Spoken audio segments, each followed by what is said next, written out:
Well, hello and welcome. My name's Penny. I live in the southeast of England, well, Broadstairs actually, which is a town much frequented by Dickens, Charles Dickens. In fact, he said it was his favourite place on earth. And one day I will do a little video about all of that, but at the minute I'm just far too rushed off my feet. That's how it's been the last 2 weeks. I've made a little film just to show you where I am in the stream of time and what's been happening to me. But first of all, I want to say welcome. Welcome to new subscribers, people that have been watching me right from the beginning, and a special hello to Marcia because she's going through every single one of my episodes. And I think she's up to episode 40, and after each one she messages me, and it's really lovely because she says what's similar in her life, and it's so nice to feel that I overlap with so many of you. And also it gets me looking at my old ones and thinking, oh goodness, that's what was happening then. And yeah, so she said, I do hope you go on to knit Holly the hedgehog, because I've just knitted in episode 40 Tilly the hare. And so I've put up a little film of my animals. Later on I'll show you that. And yes, I went on to knit a few more. Tilly looks exhausted in the little video I've made because, well, she has to go down the allotment, as you know, and get food for everybody. And she has this look on her face that's, well, why does she have to do it? Surely the others can, but they're too busy chatting. I mean, they live in a chatterbox house. After all, this is Penelope's Chinwag. So off she goes. Sometimes somebody joins her, but anyway, I better not get too carried away about that, or it'll be an hour-long video, won't it? So welcome. So what happened after I saw you last? My friends came to stay for a week. We had a lovely time. There's a little bit in the film I'm going to put up in a minute just to show you what the weather was like, and my friends are there. But when you see the film, look at the hollyhocks, see if you can see any difference. Well, I'll give you a clue. There's no electric fence in front of them. That was taken down yesterday. What else is? We've got a patch of wild grass that we're just ready to cut it down actually. There's so many spiders, the little spiders' nests that they make. They're only diddy, so there's no need to be scared of them. Such some flowers. What else? Oh, I can't remember now. Oh, all the birds. You know, we've got lots of baby birds. We've also got our big birds, the magpies and the ringneck parakeets. There's a shot of them. I think, that's about it. And at the end of the video, because the second week that I've been missing, I've been clearing Mum and Dad's house. And I literally went round there at Harbour State every morning, and I finished about 5. And we've made headway. I've got another day there and it will be finished. We've got not quite a bit, but a few bits of furniture. My son-in-law knows some people from Ukraine who are being moved at the moment from their accommodation into different accommodation, and so that's going to go. And as the furniture doesn't have to be gone this week, then it's going to stay there until they're ready for it. So that's nice. Mum and Dad would be really pleased to think their furniture is going to be used, and some of it has gone already, that my son-in-law could get in his van. So Kim, that's my pink daughter. I knitted the scarf for her. Do you remember I showed you last time? She's a pink daughter. My other daughter's blue. And it's funny, but I love both colours, pink and blue. I can never decide between which one. Hence I got pink on today. So yeah, so there we are. And I'm starting this week. This is what Chinwag's like. I go off on tangents. I'm using the Irish artisan yarn, which is beautiful. Can you see those beautiful colours? That colour is called Narin, and I get it from, where do I get it from? Yarn Works. And I love them. I phoned them this morning because I wanted another blue. Oh, I'll send you a photo on WhatsApp, and you can't ask for anybody more helpful. And he said, would you like me to wind this for you? So not this one, I've got this one, but the one he's going to send me, he's going to wind for me. So Heather, who makes the quilts, she always winds my wool. Well, you won't have to, Heather, because he's going to do it. I've never known such a helpful shop. And he said that will go off this afternoon, so I'm looking forward to that. Anyway, here's one of the colours. As you can see, it's got the blues but it has got the pink in that. Well, you see, that's where I go. But the one I've just bought is very much blue. I'll show you next week. I'm going to start her crescent-shaped shawl, and we'll see how we get on. So that'll be for next time. I'll drop it on the floor. I've got no room. I'm surrounded by stuff here. Anyway, where was I? I wish you could shout through the screen and tell me where. So yes, I've been clearing the house, working hard. And do you know what? I thought, this is overwhelming me. It's overwhelming me. How can I do it? I said a little prayer, like you do. I know some of you do too. And blow me down. The people, the darling people that are buying Mum and Dad's house, well, this is what makes the whole thing so special. They're only young. In fact, well, they're a lot younger than my children. My daughters are 54 and 50, and these people are in their mid-30s. They've got a 10-year-old and a 4-year-old, and gorgeous, gorgeous family. And they're buying Mum and Dad's house. They can't wait. We have to wait for probate. We can't sell anything until probate comes through. And at the minute in England, it takes 16 weeks. So we've got about another 8 to wait, but we're hoping it won't take the full amount of time. But it's rather frustrating. And so I wanted to get the house clear just in case it all comes through. They've sold their house, and so they're just waiting on Mum and Dad's. Oh, they said, we'll take a couple of days off work. She's a singer, a jazz singer. Oh, gorgeous. And he's doctors and nurses. He's not a carpenter. He's a joiner. That's like doctors and nurses, he says, a joiner. Carpentry fitter, he makes it. And anyway, they took Monday and Wednesday off, and they came round and they worked solidly. We're really nearly there, and I feel joyful. But what's made me feel very joyful and able to let the house go, because it's been a family house. I lived opposite my mum and dad. And the moment we moved down there, my girls were always over there.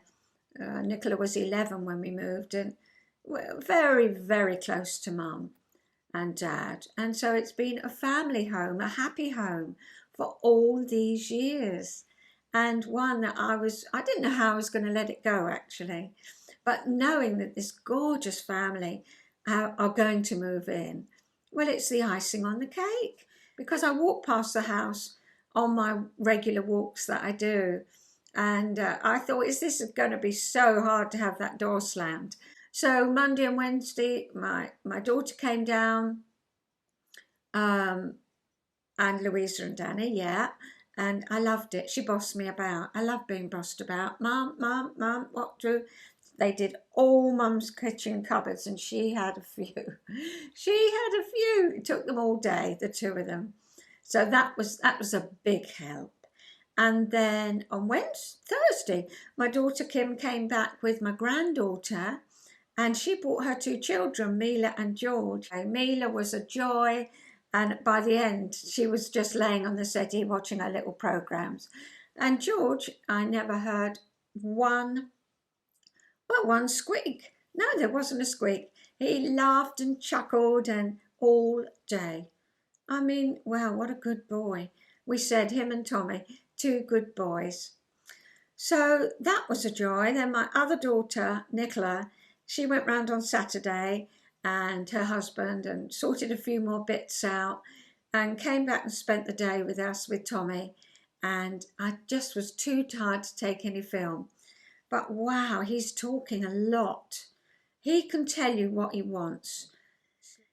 So that's caught you up to date. Well, not quite up to date, because some very, very sad news yesterday. I had to have my last 2 chickens put to sleep. But what was so lovely is the vet came out, gorgeous man, Harrison his name is. He came out with his assistant and they were down by the hollyhocks and they very easily and quietly put them to sleep. I knew they weren't well and I wanted them checked over. They seemed fine, they were still like that, but I knew they weren't well. Somehow, I just knew. And he said, you're right, her lungs aren't so good and this and that. So, yeah, we've said goodbye to our last 2 chickens. We got up this morning, which is why when you look at the hollyhocks, you won't see the electric fence. I can keep hearing them calling, bop, bop, and I'm hoping that will wear off. But we are talking. I phoned my next door neighbour, Patina. She runs the local apothecary shop and she's a darling neighbour. And I said, if we did get some more chickens, would you mind looking after them if, if we're away? Because now I haven't not got to take care of Mum, but now I haven't got Mum to take care of. We feel we might just pop away a little bit more. Oh, I'd love to, she said. I love it. So we're thinking about it. We're thinking. We're going to rearrange the end of the garden. We're going to give them a different part. And that suits Pete because moving the electric fence and keeping it all mowed is quite a heavy work, quite a lot. So we're going to move that to make it more easy. And we're giving ourselves choices. Choices are always the best thing. Not going to rush into it. If we do, we do. And if we don't, we don't. So that's where we are at the minute. So that's all my news. All come out in a big... Yeah. So what have I been up to? Well, I've told you what I've been up to. But while I was chatting with my friends, and when I came home after doing Mum and Dad's, I knitted Tommy a little top, a little cricket top. And it fits him beautifully. I tried it on, but didn't take a picture. I was too tired on Saturday when they came round. But I will take one next time he comes because I wouldn't let them have it till I'd shown you. Here it is. And it's the softest wool. Well, it's cotton. And it feels like, what is it? Well, Pete loves it. It's got a sheen to it. I did it on a size smaller needle than recommended. And it's a very old pattern, so there's no point me telling you what it is. There it is. And it looks gorgeous on him. You're supposed to do a few rows down there, and then the same on the sleeve here. But I think for a little one, you don't want a great big V-neck. So I just did a little bit there and a little edge there, but a bit longer down there. So that's it. Now I'm going to start Nicola's crescent shawl. That doesn't take me too long at all. And I'm hoping the yarn comes. I've got enough just to start it, so we'll see how we go. So drop that on the floor. So round Mum and Dad's, well, my house now. Sometime in the late autumn, winter, I'm going to have to go through my house because I'm getting more and more and more brought round because I'm not going to let it go. My dad loved clocks of all kinds, but since I've done ancestry, and I know that my great-granddad, well, his granddad was a clockmaker, and he moved down from Scotland to Islington, King's Crossway, and that's where he worked. He had quite a sad life, but that's for another day. Anyway, some of the clocks my dad, he had, well, if I said 200 miniature clocks, I wouldn't be far wrong. And everybody that's come round the house has taken one as a little memento, or more than one. And my brother has taken a large box home for his children. This is one of them. I'm going to get the glare, aren't I? So I rather like that. So that's one. I've just picked you up a couple. The ladybird. which when you open her wings is a clock. She's rather lovely.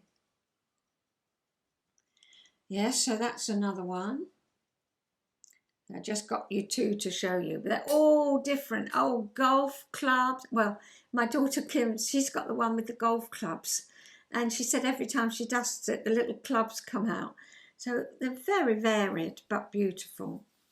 This is one of Mum's little ornaments she had in her bedroom. A little tree. I think it's quite Japanesey, isn't it? And I've got Mum's watch in there. But I like that. Has got a name underneath it. Yeah, I don't know what name it is, but I just love it. So that's round on my shelf. My dad loved fuchsias. I mean, he had so many fuchsia books, and I've kept quite a lot for my journaling. I haven't been able to do any journaling. I've just been too busy. But never mind, that'll come. I know I love doing it, and that'll come in the winter months maybe, or when I've got some time. But I found this in their cabinet, and it's fuchsia. Can you see that? Fuchsia all the way round. There, you can see it there. The bits hanging down. Oh, isn't this annoying? There. Can you see that? There's the fuchsia and the stem bits hanging down. And here, beautifully engraved. Beautifully, and it's heavy. So, yeah. Not worth any money, but I love it because it reminds me of Dad and his fuchsias. These are so my mum. Broken because my mum's cat that she rescued, she found this little kitten in the wall. I think the mum must have had her kittens and carried them off and left one behind. So my mum raised it and had it for years and years and years. Her name was Topsy. But Topsy used to walk along all the shelves and knock everything off. So everything Mum had was broken. Well, this isn't broken, so that was in a cabinet, and so was the glass. But these are broken, but they're stuck together very well. But if you knew my mum, that is just my mum. There's two of them. And it's so dainty because Mum was so dainty, so pretty. And that just reminds me, it sums my mum up. Pretty colours. And so they're on my shelf. Yes. When we went to Italy, we bought them something I particularly loved because, as you know, I've got a brother. Oh, somebody's messaging me. And this is from Italy, and I love it. A little boy and a little girl. And I'm glad Topsy didn't break that. I love her expression. So that's on my desk. One more to show you. It was very hard to buy for my dad. Well, I think you'll agree it's quite hard to buy for men generally, but for my dad it was particularly hard. But there is one thing that he always kept. He kept it in his room, and I know he liked it, and I bought it for him. And what is it? Anyway, made in Italy. Here she is. Yes. What's she got in that hand? Yes. And so I love her expression. So that's what I bought him, and it's always been in his room. And after he died, Mum moved it and kept it, still in his room, but put this little bottle of Tabasco next to it. I think my dad must have he loved cooking and he loved barbecuing and he loved his Tabasco. So maybe this was like my mum's. I never asked her about it. I didn't want to, but that was in my dad's room. just sitting there on his side. So I thought, right, I've got to keep that. So that's on my desk. Dear me, you can see where I'm going with everything, can't you? And then last time I couldn't find Pete's. Oh, they're having a conversation. Last time I couldn't find Pete's. What? Pete's cufflinks. Do you remember? A couple of episodes ago, I showed you what I bought in Mousel. And here they are. Pete was born in 1945, and they're 1945 farthings. And they're the cufflinks. Jolly nice. I'm really pleased with them. And he is too. I hope he wears them. Well, I think that's all. Oh, I've got them out. I can't part with these. We did all Dad's clothes and all of that, most of them before. But I can't part with these. You see, my dad was a character, a real character. And these were his trousers. I remember when we were young. I remember we bought Mum and Dad bought the Hermitage, and we used to go out and buy things. He'd go out in these tatty old shorts, tatty old shoes. I said, Dad, you're going to put some decent clothes on now. No, he said, and he used to go out and buy all his good furniture, looking like a tramp. Anyway, these were his pair of trousers that he loved. And, you know, if you went round in the winter, he was always pottering about in these. And, of course, I love them too. Boden, Boden. I think they're a nice make. But this was Dad. So I thought, well, I might make a bag out of them.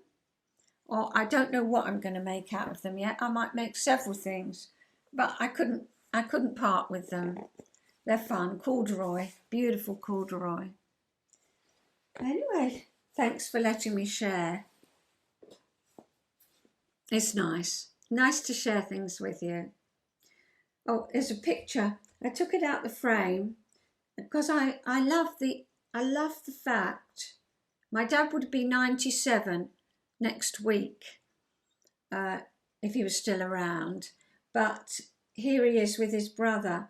But I love the whole thing looking old.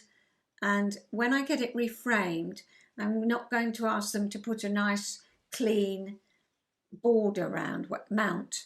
No, I'm going to leave it like it is. Oh, will the light let me show you? That's my dad. He looks like, that's my dad. He looks like Mila.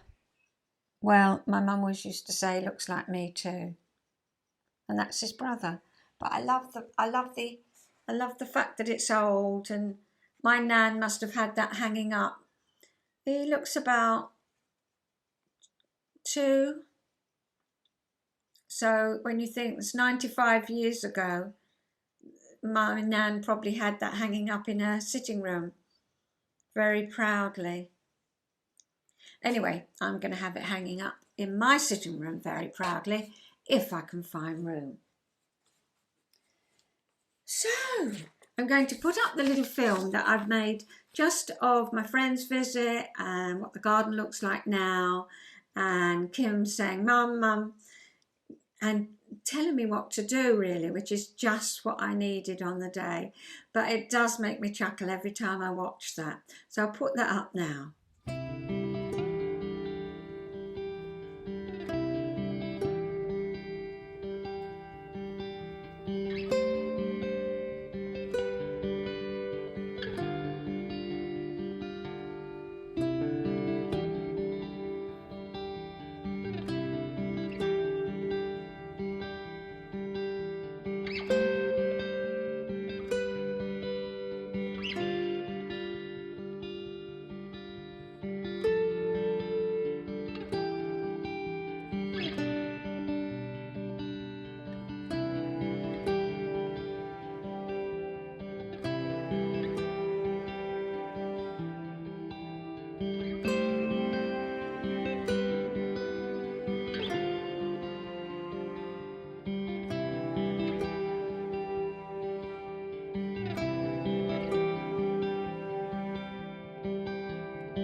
Clever boy. Aren't you? Tidy boy. What a good boy you've been all day. Haven't you? Good boy all day. Yes, you have. Another good boy.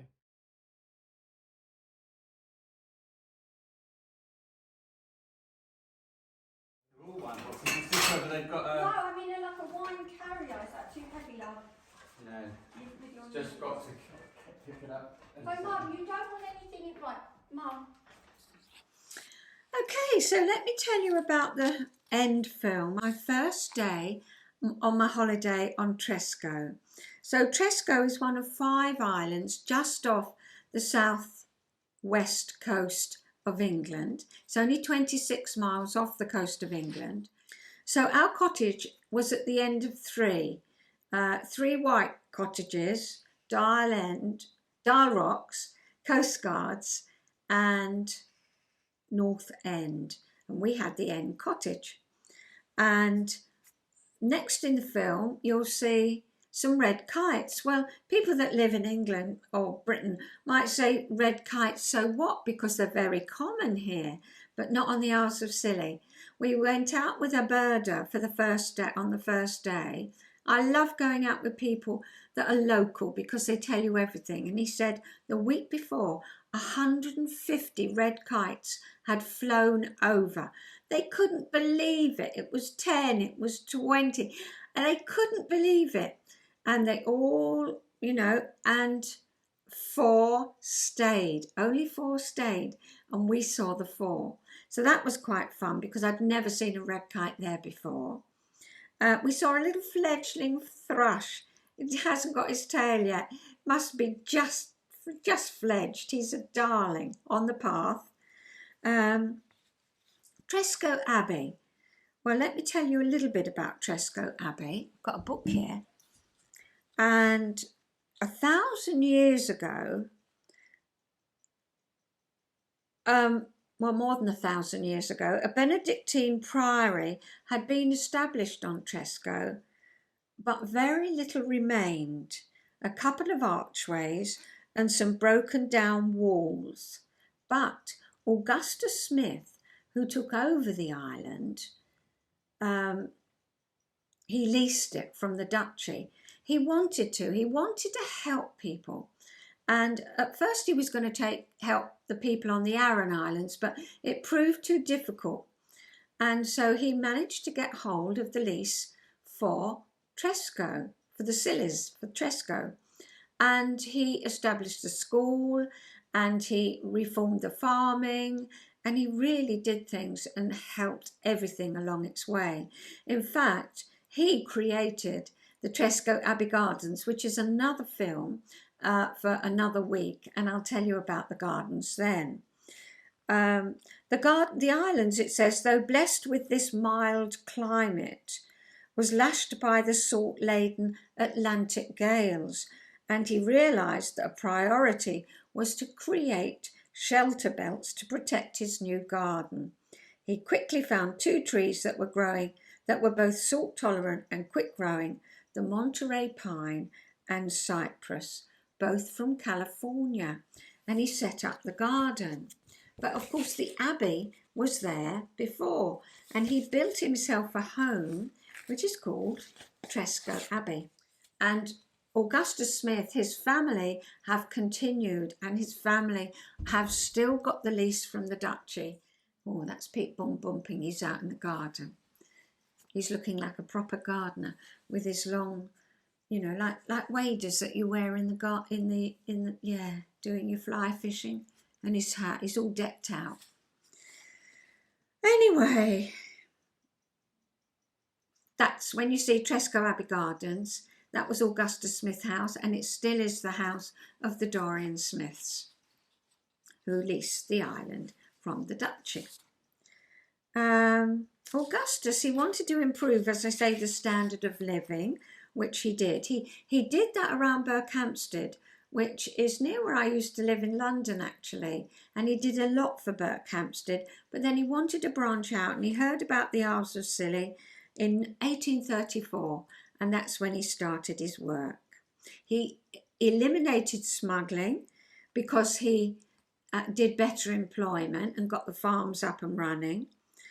He gave security of tenure, and in 1836 he built his resident Tresco Abbey, and he started the gardens.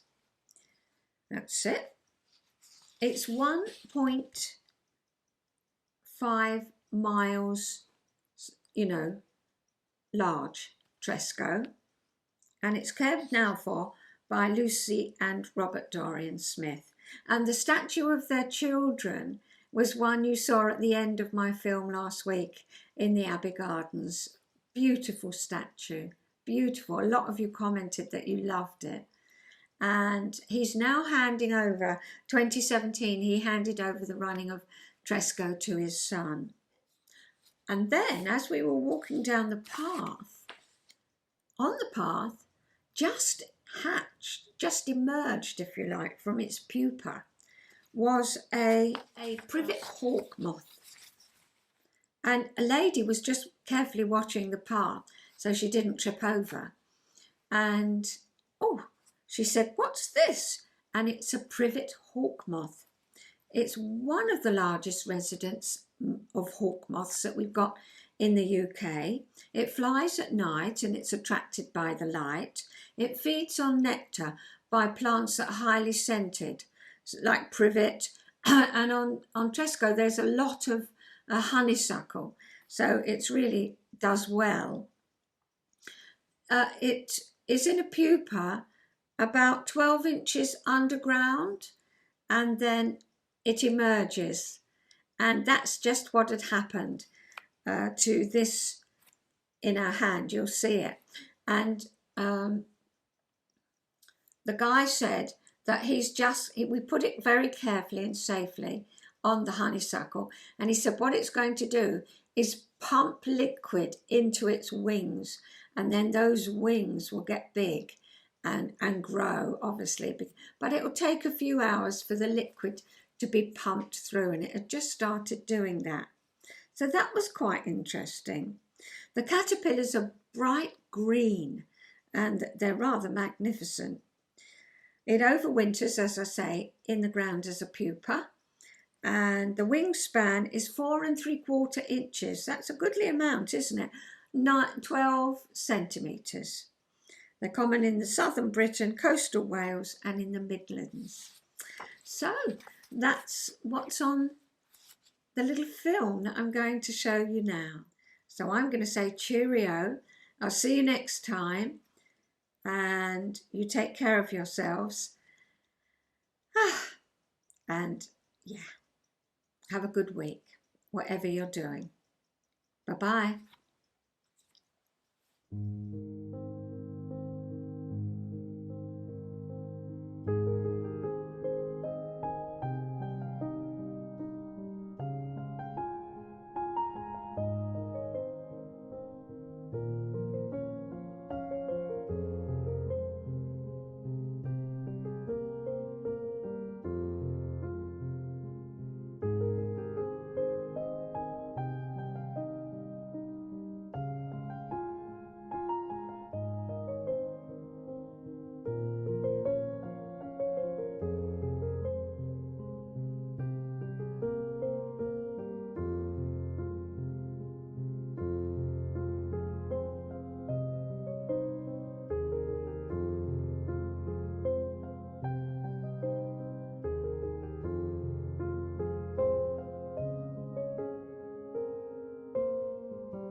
abdomen. Yeah. So if it turns over, there's two little bluish marks supposed to Yeah. look like eyes. So when it flicks the wings, you think there's a big predator looking at you.